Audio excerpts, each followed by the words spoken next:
I am Jimbo Paris, and you are listening to The Jimbo Paris Show.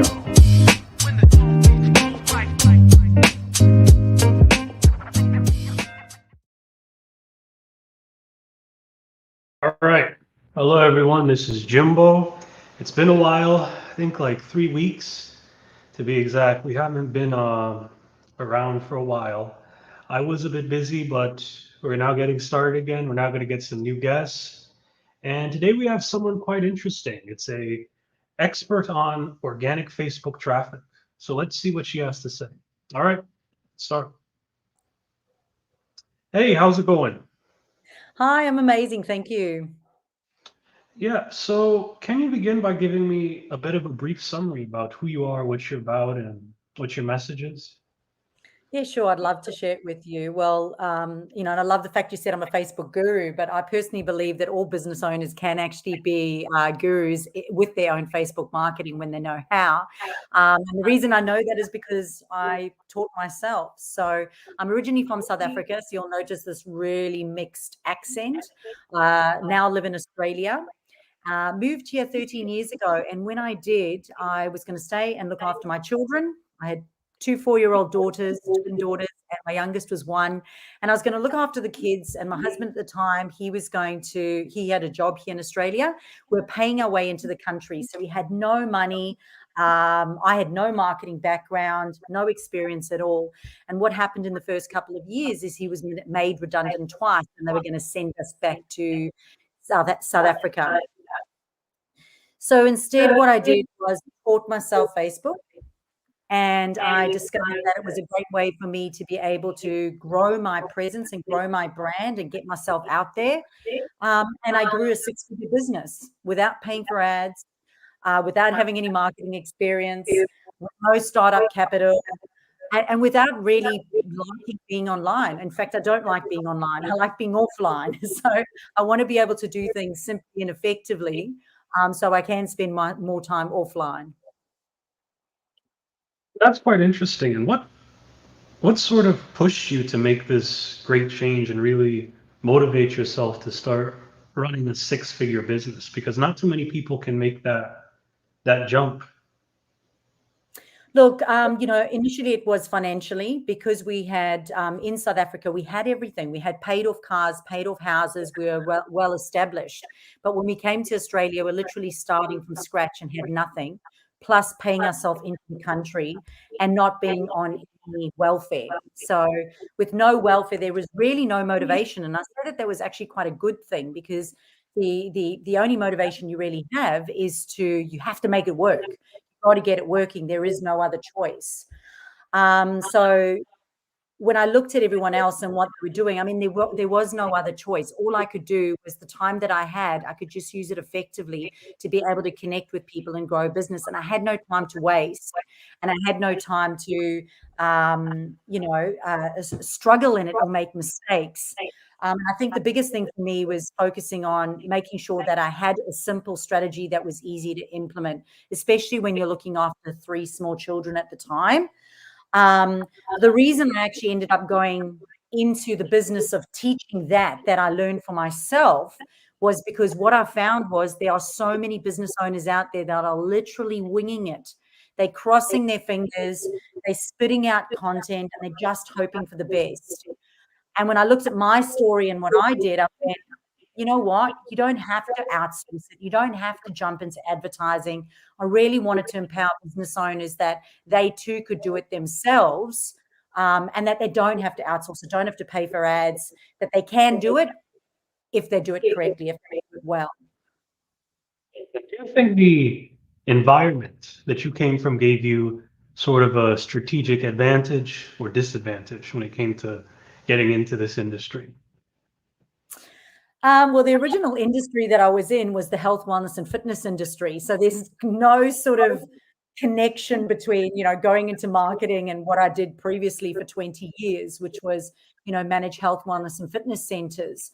So I think if anything, that inspires other business owners that you don't have to be a marketing guru. You don't have to have a background, that you can actually use social media effectively when you know how.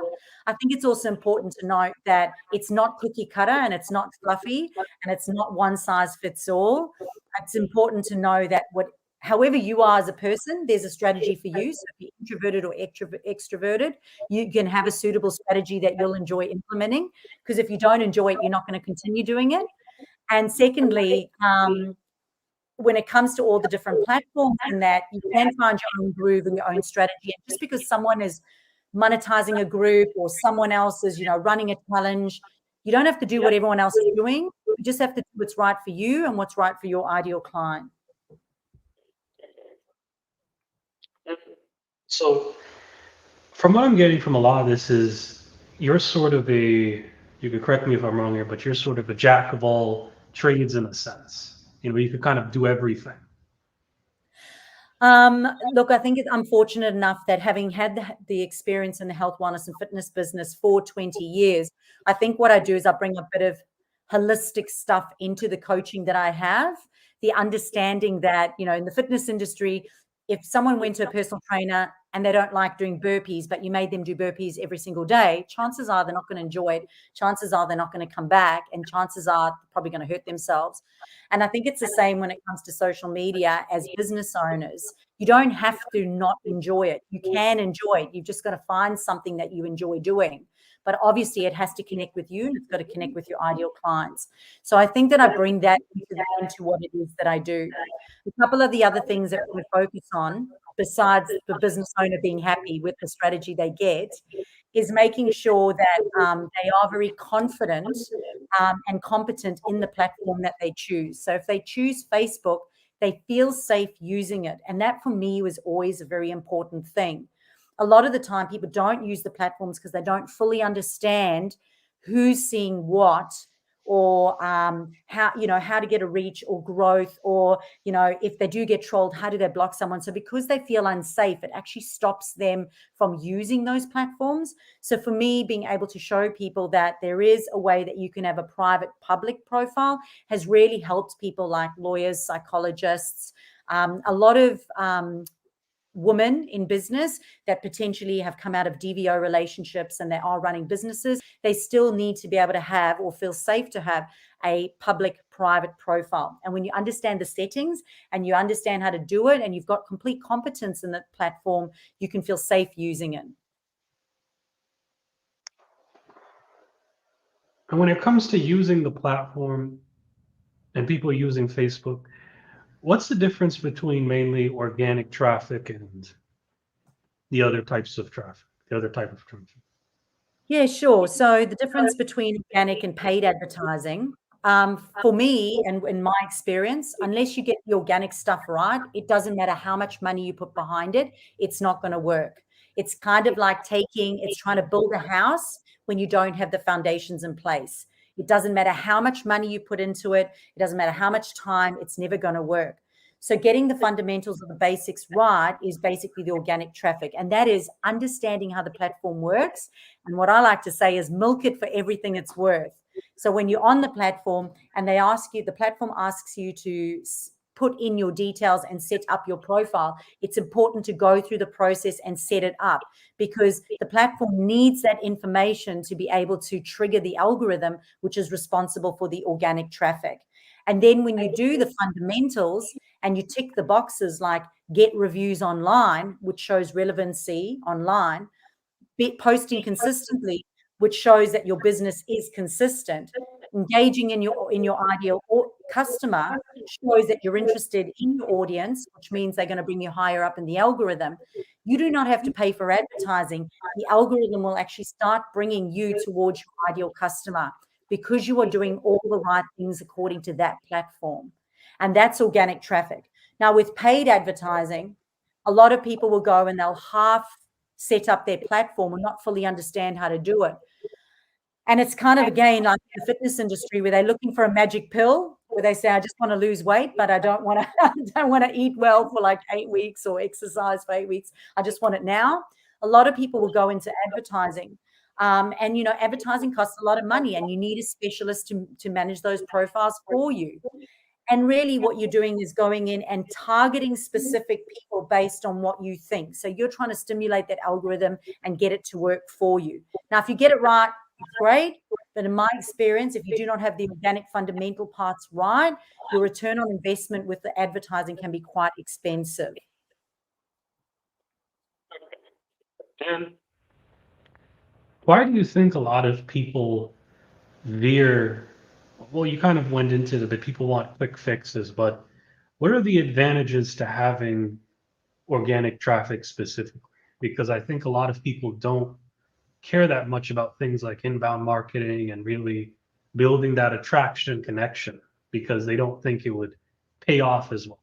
Because they see all these big businesses blowing all this money into Facebook and, so kind of give a bit of your opinion on that. Yeah, 100%. Look, at the end of the day, it comes down to building genuine, meaningful relationships. Okay. And sometimes people just want to hand it off to someone else. I like to use the example of Tinder. And if you were dating on Tinder and say there were, three people that you were going to go and see for the next day, it's kind of like taking your VA and going, can you go and interview those people for me and see if they're going to be right for me? So too many people are wanting just to outsource it. But in my experience, why I feel that happens is because they don't have a strategy and they don't have competence in the platform. Once someone has sat down with them and showed them how it actually works, you don't spend your life online because you actually know what works.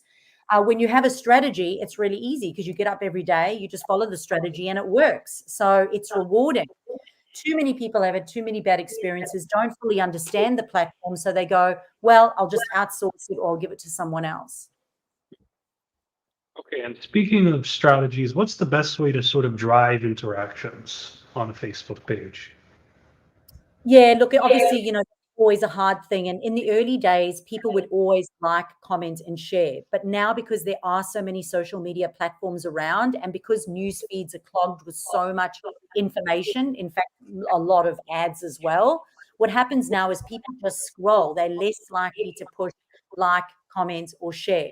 However, if you engage your audience by asking them questions, getting their feedback, perhaps running a poll, those are ways that you can actually invite your audience to participate in the conversation. And again, it's kind of like that dating thing. If you sat down at a date and you just went me, me, me, me, me the whole time, chances are you're not going to get a second date. However, the conversation really does need to be two-sided. And this means that you really should understand what your audience likes so that you can show interest in that or provide content on that. How do you understand what your audience likes? One of the best things that I always say is, is do a customer, like a customer survey or get some feedback. So there's a really cool platform called Survey Monkey. It's free. You get up to like 10 questions that you can ask. But so many people, go into business, they create offers, they go and they start marketing, but often they've got it completely wrong. They usually got the wrong offer or they've got the wrong audience. And if you have the wrong offer and the wrong audience, or even the right audience but wrong offer, there's going to be disconnect and you're going to get a no. You're not going to get a yes.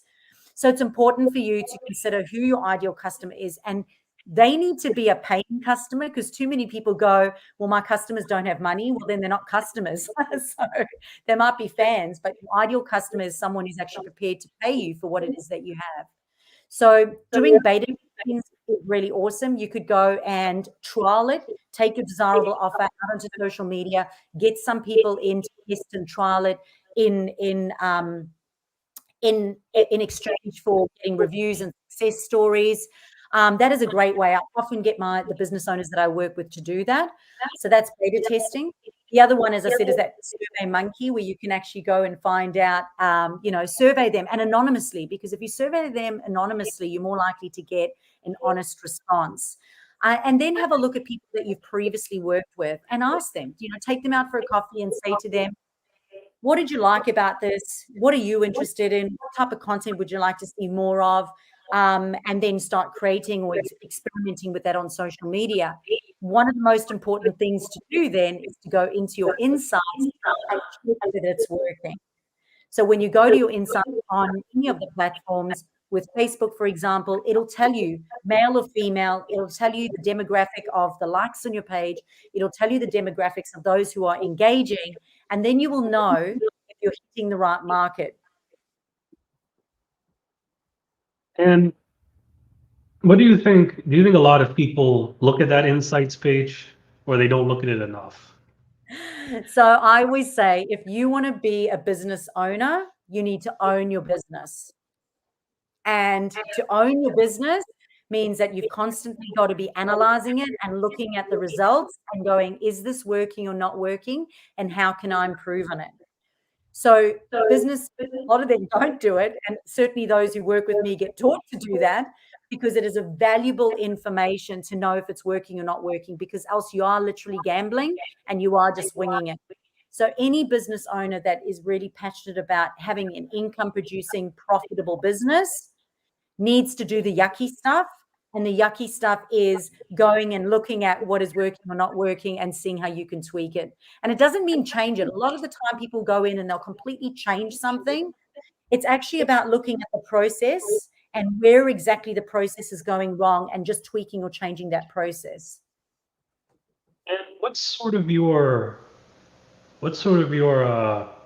strategy to kind of look at and analyze and coach businesses? Are some businesses easier to promote and maybe market than other businesses? I think that, coaching businesses, I mean, I love coaching business and service-based businesses, and I love businesses that have a particular niche, because for me, I'm all about the point of difference. When it comes to social media, there's too much of the same thing. So for me, it's all about not what you do that's the same as everyone else, but what is it that you do that's differently. So when I work with businesses, particularly in the coaching industry and in the niche-based businesses, it's about being able to effectively communicate what that is on social media so that you start to become memorable like McDonald's. And how do you sort of build that memorability? Because when you say that word, I think of, yeah, you're posting content frequently, but you're also emotionally connecting with your audience as well. How do you sort of build that? One of the most powerful ways of doing that is consistently to tell your story. So part of the process that we go through is around crafting a story that sells, meaning it's taking your journey, your personal journey, and then your business journey, and taking that journey and crafting it into a story where people can connect with you. Because all you've got to do is get, oh, that sounds familiar. Oh, yeah, that sounds like me. Oh, yeah, I get that. And that's what we need. We need to get more yeses. So when we can connect it to people on your story and on your journey and your experiences, as well as your values, and then some cute little things like whether or not you love your dog, or whether or not you're a cat person, or whether or not you're a camping person, like whatever that special things are, people will start to connect with you at that level. And what's the best way to engage with your fans or your customers? Because I think a lot of times businesses will build this big audience, but they don't know how to engage with them, and it begins to create issues. How do you do that? I think it's really important to engage your audience before you. I think engaging your audience is actually going to build a big audience, because for me, I'm not into ego metrics. A lot of people are into numbers, so they will go and get extreme amounts of numbers of people on their platforms. However, if those people who are following are the wrong people, you're actually diluting your algorithm. So it's like taking coconut water and going and pouring water into it, and it just ends up becoming water, and it becomes not as strong coconut water. So it's really important that whoever you do have on your followers list are the right people, because that helps tell the platforms. The platform will stalk those people and go, what is common about those people? They like this, they show interest in this. This is what this person is offering. And the algorithms will start to bring more of those people in and help that with that engagement. So I think it's really difficult if you've got a huge audience and they have never been engaged, or they're the wrong audience. It's really hard to get that active again. Really, really hard. So it happens quite a bit in Facebook groups. People will grow a Facebook group, and they'll have anything from 500 to 10,000 people in a Facebook group. But they'll go, I haven't posted in the last 6 months. I haven't created any content. I don't even have a clear description in there. I've actually rebranded since then. And people go, what can I do with this group? Can I get it going again? It's really hard to take dead weight or no interest and reactivate that. It is actually quite a difficult thing to do. Sometimes it can be better just to start fresh and go, I'm going to start fresh with a strategy, and I'm going to take people in and engage them right from the start. And again, I bring it back to dating. If we were dating or you're just starting to date someone and show interest in them, and you never contacted them for 3 or 4 weeks, or you never replied to their messages, chances are they're going to lose interest and go somewhere else. And when it comes to all of this, how do you think certain people can automate their marketing? Because I think, it's very hard to be consistent with marketing if you don't know how to automate. What are your ways of automating marketing? I think for everyone, it's really important that, one of the fundamentals I teach is you've got to get people off social media, because if Facebook or Instagram, any of the platforms go down, you've lost everything. So for me, it's always about creating a business off social media, and it's about getting your customers off social media and as quickly as possible.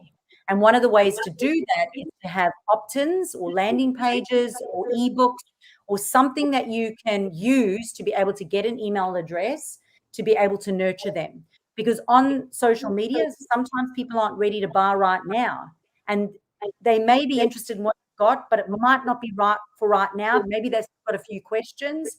So it's important to be able to continue to nurture them. And whilst we can do that on social media, because of the feeds and how many people are on there and the timelines, it can be hard to do. So for me, it's about getting them onto an email list.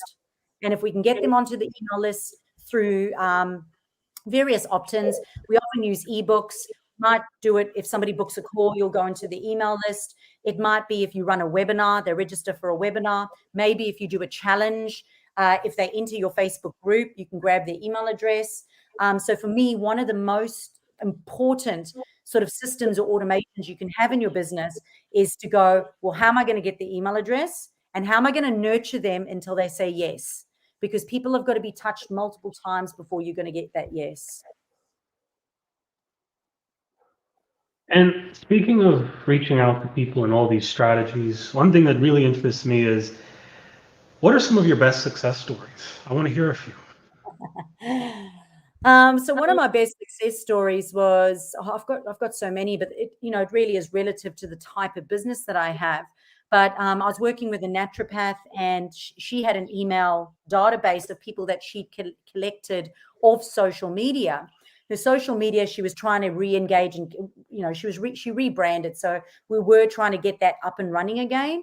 But she had an email list. So I said, well, let's go into the email list. We'll set up this email campaign. We'll remind them that they have come from social media and what they were interested in. So we'll make it logical to the customer. We'll send them this update, let them know about the rebrand, a little bit about the story, and then we'll invite them to buy your new program that you have. And I think she was making a couple of $1,000 sales just off that email, and she was absolutely shocked, because a couple of $1,000 sales are people simply just purchasing from the email, and that was re-engaging people that originally had opted in through social media. So when we talk about a strategy is always right from the beginning, which is right till the end, and the end is always money. And sometimes that email nurturing is important to be able to get that sale at that end. A couple of other sales, I had one company, they're a non-alcoholic beer company. We did an email campaign. So they got expressions of interest of social media. We got them into the email list, sent out a campaign for them, and I think they did $23,000 in 2 minutes, which was insane, which is pretty awesome.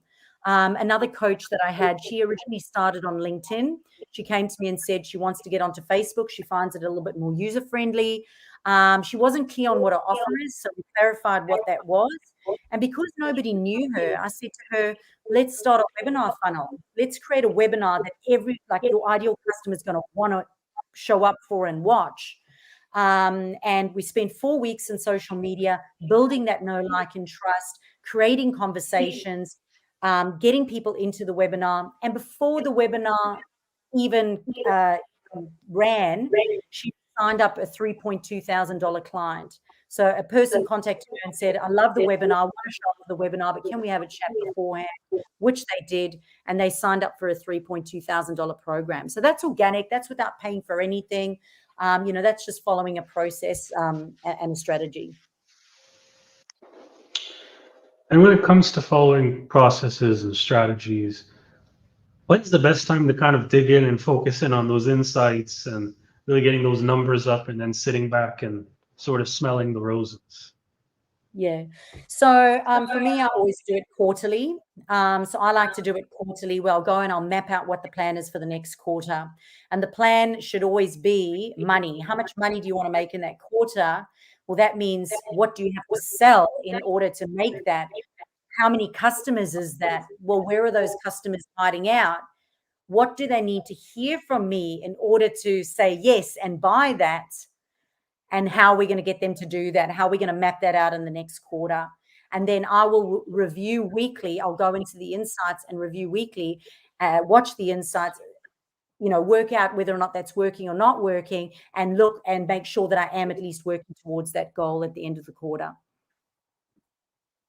When it comes to goal setting, how does one set goals? And realistic goals? I know. I had one lady come to me and she said to me, oh, Chantal, I want to sell a $10,000 program and I do not want to have a discovery call. I don't want to talk to anyone.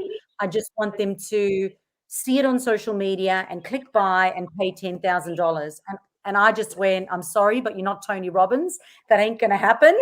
Like for $10,000, you're going to have a conversation with someone and you're going to have to talk to them. It doesn't matter what you do on social media. You're still going to have a conversation, I'm sure, before someone, pays at $10,000. So realistic's really important.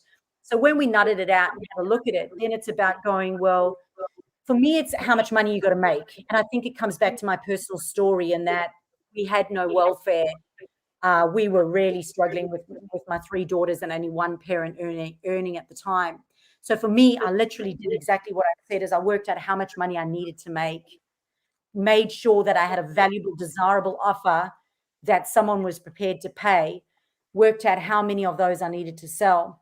And I must say this as well. So many people will go, well, if I need to make $1,000, and I've got to get my maths right. If I need to make $1,000, what I'll do is I'll create a $10 program. And then I've got to sell 1,000 of those programs. Is that right? 100 of those programs. 100 programs, $110 programs to make $1,000. Or you could sell one program that's $1,000. It's often a lot easier to sell one thing than it is to sell 100 things. So I often say to people, you've got to also look at that and go, sometimes it can be better to actually look at the bigger offer rather than going, well, I'm going to get them in for a $10 offer, then I'm going to upsell them into a $20 offer, then upsell them into a $30 offer. There's a lot of marketing, a lot of selling that has to happen, a lot of strategy. So for me, and this is what I do, we start on the higher number and go, well, let's put together a desirable, customer outcome focused package that someone's going to be prepared to pay. Let's create that and then find someone who will say yes to that. You explain, like, how do you find somebody that can say yes? How do you sort of find, is it just more of a numbers game or are you looking for something more specific? It's called stalking. It's called stalking. So really getting familiar with who your client avatar is. And there's a process that I take people through. It's about stalking your ideal customer or stalking your avatar and to see if they are your ideal customer, or even vision boarding them or manifesting them, whatever your belief systems are.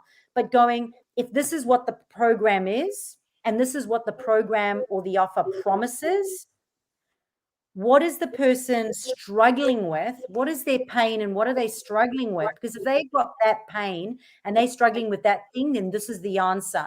All I've got to do is communicate that to them.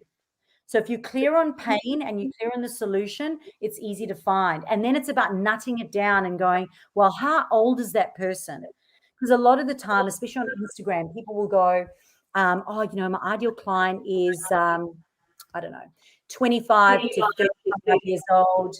And by the time I've worked it out, a 25 to 35-year-old person is less likely to buy a $5,000 program than a 35 to 45-year-old person. So it's about looking at what they are interested in, the time of life that they're in. Are they busy with young children at the time? Maybe their children have left home, so now they're older and they want to invest in themselves, so they're happy to pay the money. Maybe they've got their own property, which means they've got some money that, you know, behind them, so they don't mind paying that kind of money. So it's about just going and looking at that. It's about, I call it brain dumping it, just brain dumping every aspect of it until you can really nut down what age group, what gender, age group, gender, likes, dislikes. Pain is super important. What pain are they going through? And is what you're offering going to solve that pain? And so when we're talking about consulting that pain, you're basically talking about what is your actual market value? Are you actually providing something good in the market for people? Well, the thing is that if you make it about price, your customer will make it about price. If you make it about value, your customer will make it about value.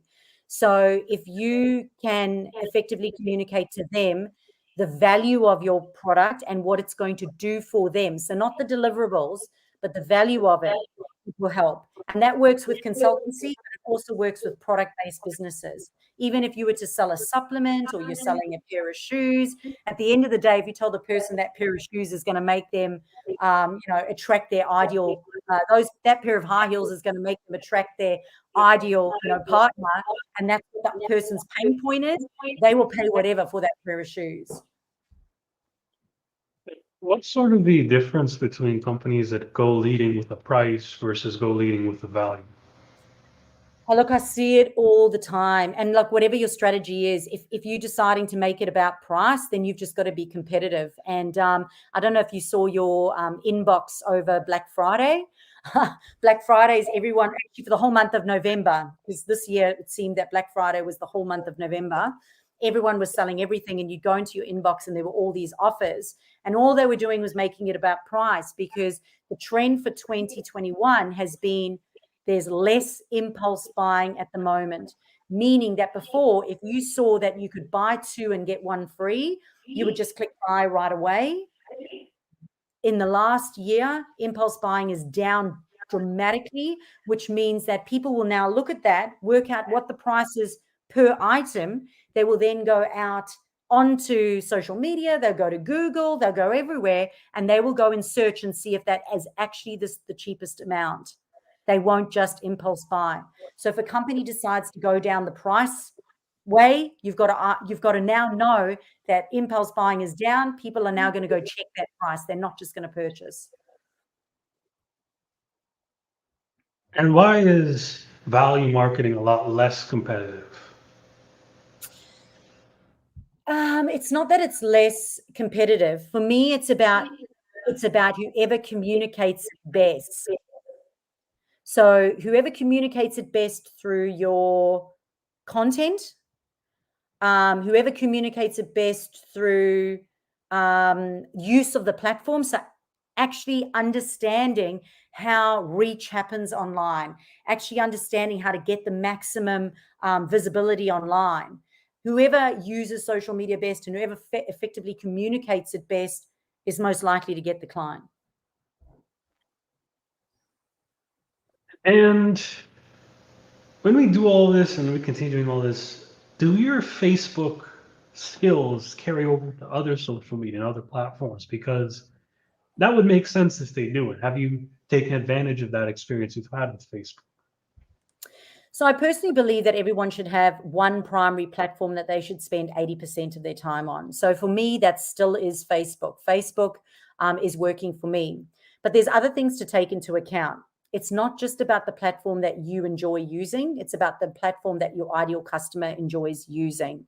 So for example, if you're using Instagram, it's a younger demographic. They're more based on hashtags and it's more based on pictures. Facebook is more storytelling. People are older and there's a lot more word of mouth referrals happening on Facebook. So for me, it's about understanding that you have a strategy for your business. You have a strategy which includes your primary platform. The platform has to be right for your audience and right for your offer.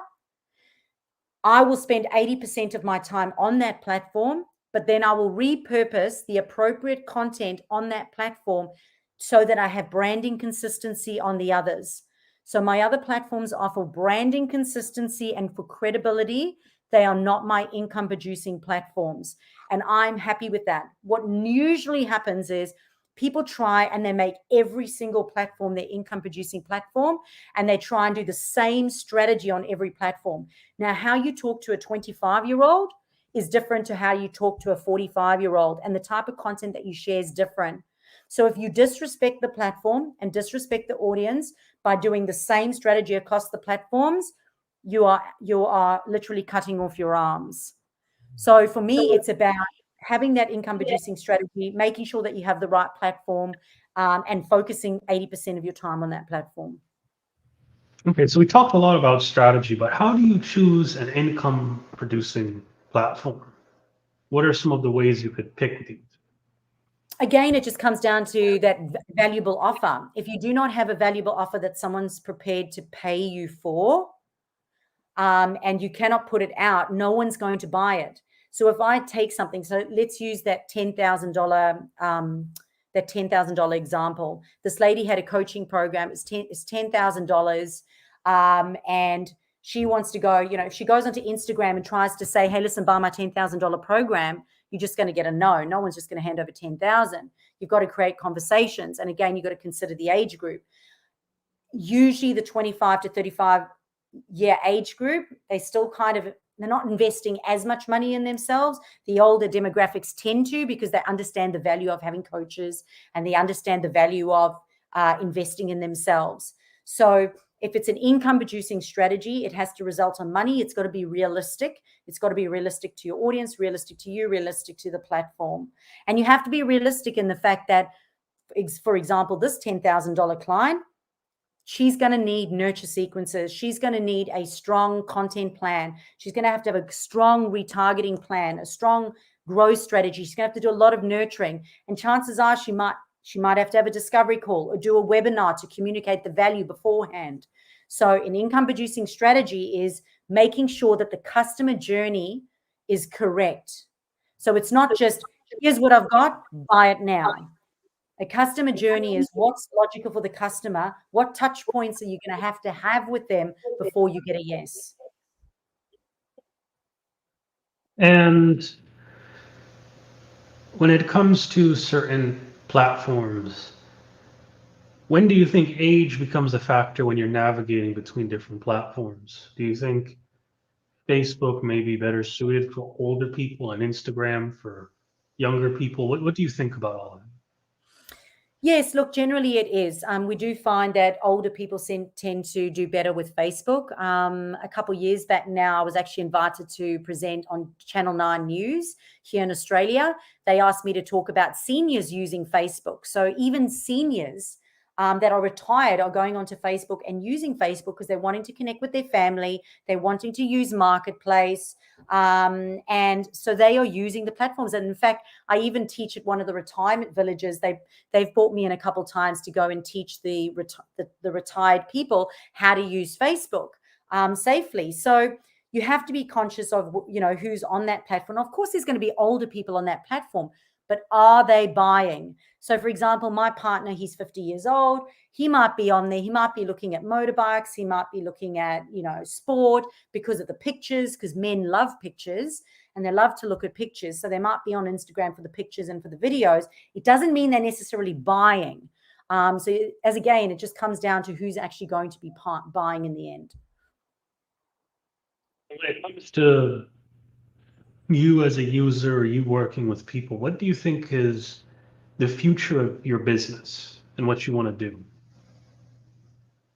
Are you talking about my business personally? Yes.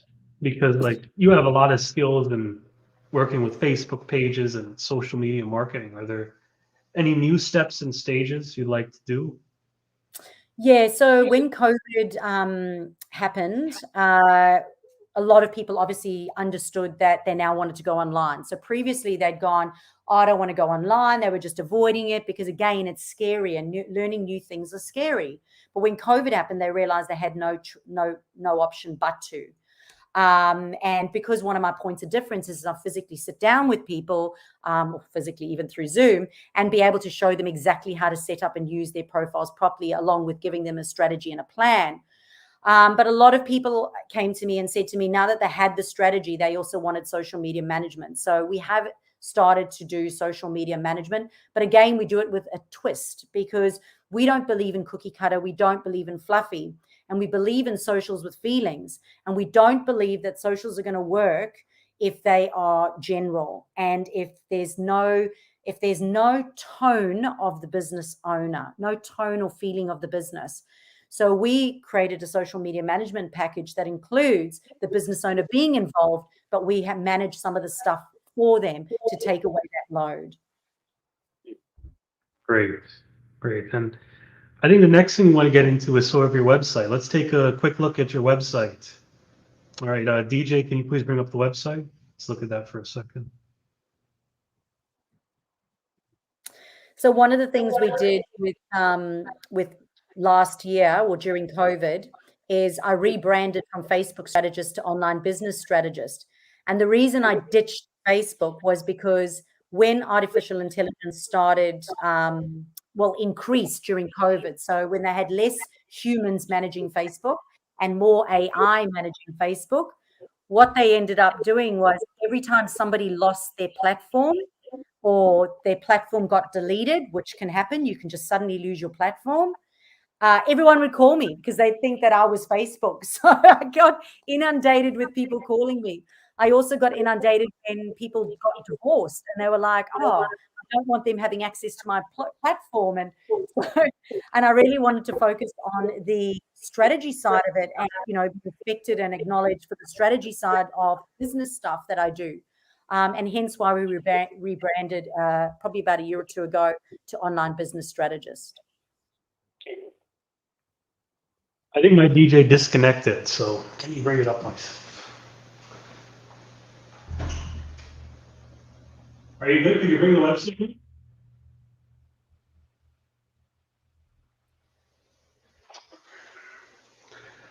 Okay, good. So let's take a look at this for a second. So can you kind of give a bit of a gist on what this page is really talking about? Yeah, so a lot of what I do is obviously consultancy. So the done for you stuff that we do is social media management and any other virtual assistant setup that you need us to do. Because what I found is that if someone came to me and said we wanted an income producing strategy, and I said, okay, well, we need to set up an email for you because I want you to be able to capture emails so we can nurture them. People would go, well, I don't know anyone. And that was holding us back. So I started to outsource my team. So my team, I now outsource my personal team so that if they need emails set up or if they need, Stripe connected or they need Zoom connected or they need landing pages, sales pages to be able to take payment online or to book appointments online, I now have a team who can handle all of that as well. So those are the done for you services. But from the coaching side of things, my primary thing is one-on-one coaching. Most people come to me because of the one-on-one coaching. So we've got an 8-week package, we've got a 5-month package, and then on top of it, we've got a monthly ongoing one. So because a lot of business owners, they're kind of stuck and they go every month, I need feedback, I need direction, I need someone keeping me on track and making me check the reviews and insights. So I've got a monthly consulting one as well. I'm interested to know about the cost. So what's sort of the minimum cost you may need with most businesses? I know you can't give me a direct number, but like an average. The cost of? So sort of paying for ads or spending any money exactly. What's sort of the They're minimum amount of money? investments in my program. Yes. Yes. Just an Oh, no. average. Yeah, I'm happy to share. So most people go for my 5-month package because that allows us to do multiple strategies. So it's if you go back to the front page and scroll down, there's little flip folders over there which make it a bit easier. And most people, yeah, if you scroll down from there, most people go for the one-on-one consultancy, and the 5-month package allows us to do multiple strategies. So that would be coming up with a content plan, coming up with a growth strategy, making sure that they've got an email set up, making sure that they've got a booking calendar, that they've got opt-ins, so they've got ways to generate emails, that they have those nurture sequences set up, they have a webinar funnel, maybe perhaps they want to run a challenge, so either a challenge in a Facebook group or an online challenge. Maybe they want to learn video marketing or lives. Usually it's a process of working one-on-one over 5 months to put that into place. And that cost is $4,500, which is Australian. And when we talk about, local outsource Australian social media marketing, is that sort of a very niche thing, or is that's sort of normal in your type of environment?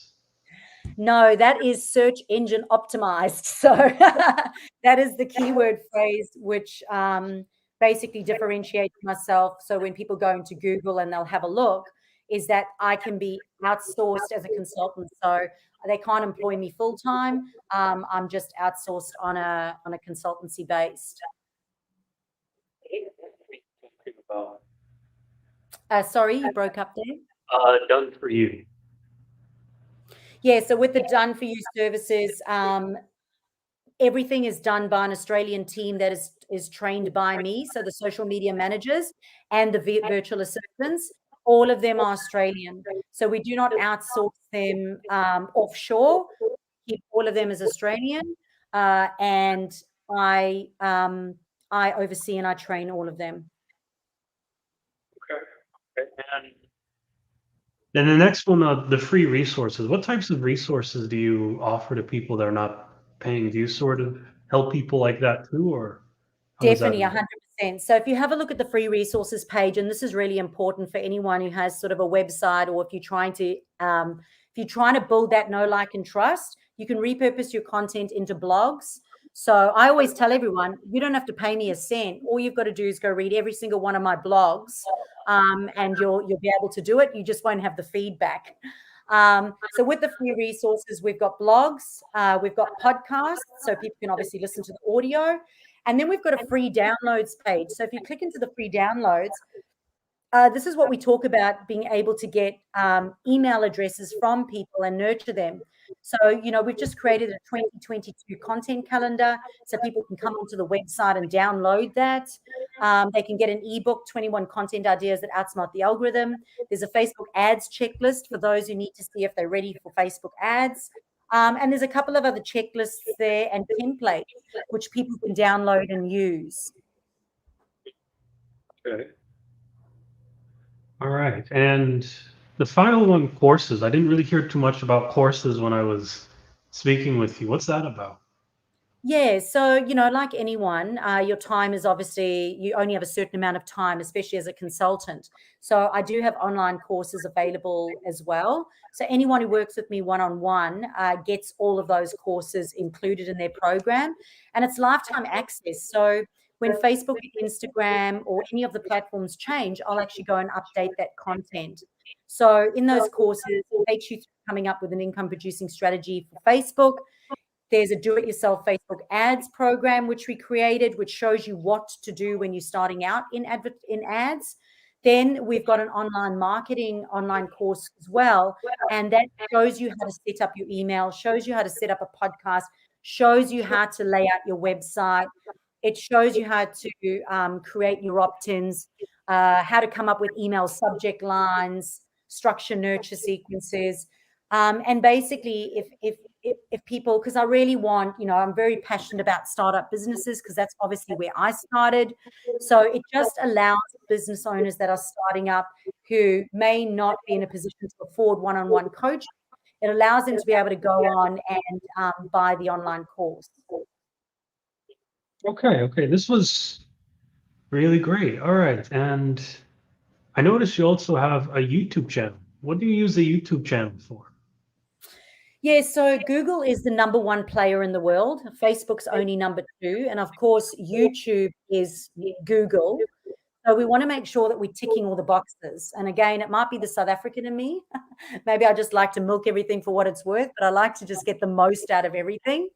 So with regards to when you have Google and then you've got a YouTube channel, and then when you've got your YouTube channel and you've got it on your website, and then you're posting on social media, you just create this massive power triangle of organic traffic. And for me, I use my YouTube for two purposes. Number one is I store all my online course material on there, unlisted, so you can't see it. Only when you buy the program, you have access to those videos. So I use it for storage. And then, of course, I just use it to be able to host my other webinars and other information and videos, as well as success stories, which are incredibly important when you're looking to, to sell a high-priced offer. Okay. Now let's kind of get into a few finalizing questions. What do you think about unique marketing strategies such as writing books, for example? How do you think book writing can be used to sort of build a more closer interaction with audience members? Oh, look, I've seen so many people who've written books really struggle. I've helped work and I've worked with many authors. And I always say to them, the book does give you credibility, but it's not going to make you lots of money. So again, it's about coming up with a real strategy around that. I recently helped a lady who wrote a couple of books and she needed to make money. And she went, these books, like you sell one book, you make $5. Like it's not a lot. Like, what else can I do? And she's ended up starting a TV. She's actually got an online TV show and a radio host. And I think she's got over 50,000 subscribers. So people buy her book, but she's attracted an audience now who are going to buy her book, but she's actually monetized. She's got a different way of being able to monetize that now. So hers was all about sharing her story and what she went through, and that's what her book is about. And now it's about inviting other people and guests onto the show with the same thing. And she's making money from that. So it's about looking at how you're going to make money. I do things backwards, as always. For me, I go and say, create a whole lot of content that your audience really likes and put that together as a book. And that's what I did with my book on Amazon. I've got a planner, a Facebook planner on Amazon. And I did that with mine. I just basically took all the worksheets and templates that I go through with my customers and clients, all the information that I share on social media, put that all together and then sell that as a journal, a workbook, or a planner. So it can at least be up on Amazon. You can attract people through Amazon. But usually the people who know, like, and trust me are happy to buy it. Okay. When we talk about effort and sort of doing all this other stuff, is it worth it to start a Facebook group? So I, again, have done things backwards. I think that should be like a tagline.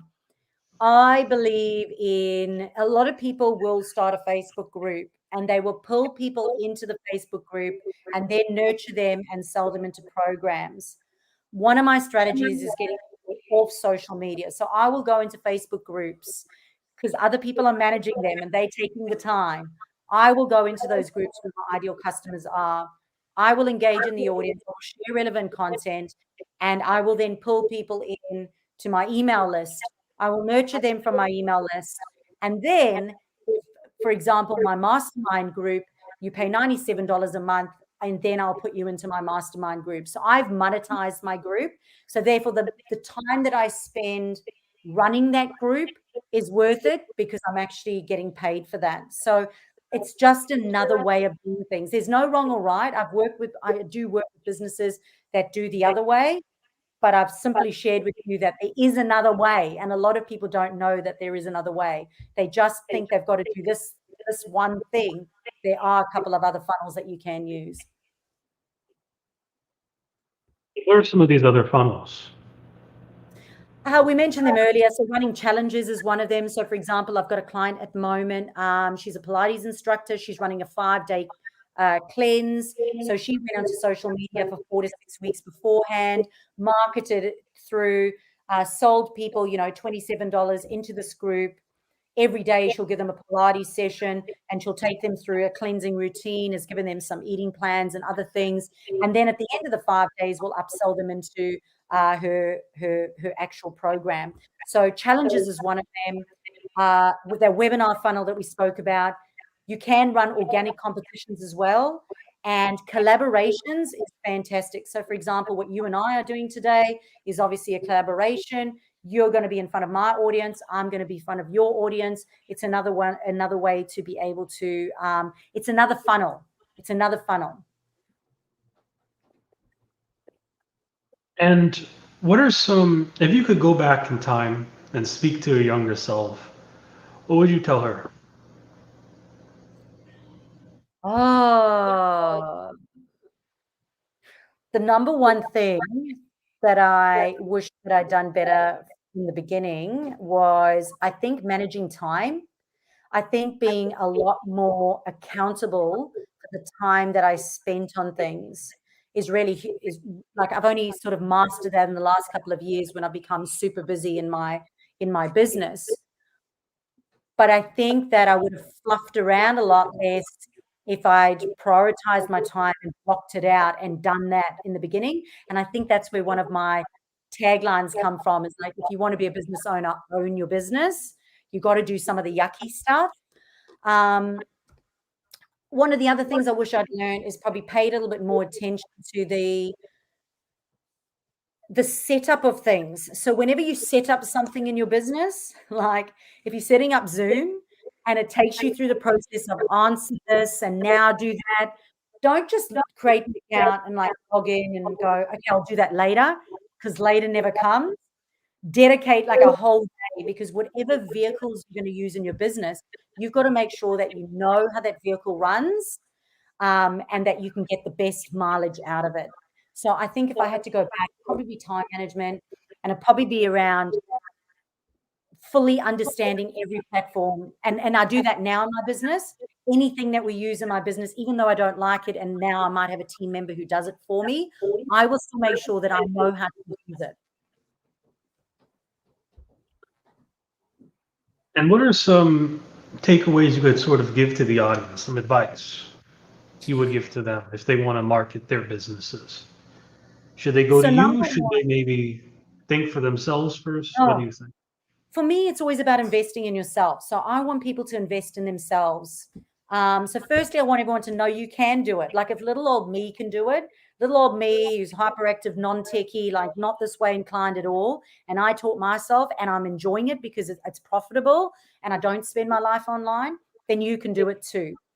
The second thing is as a business owner, the sooner you can get used to the roller coaster. So if you get used to the ups and the downs, and know that there's going to be excessive ups and excessive downs, you will start to enjoy the ride. So it'll just happen and you will know it and you will enjoy it.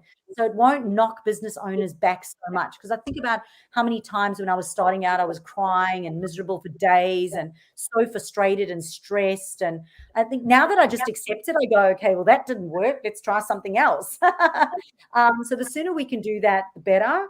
And then the other strategy, as I said, is it's just knowing that you can do it. Don't be so quick to outsource it, and that it is your business. So really take ownership of that business. And if you want to be a business owner, get good at being a business owner.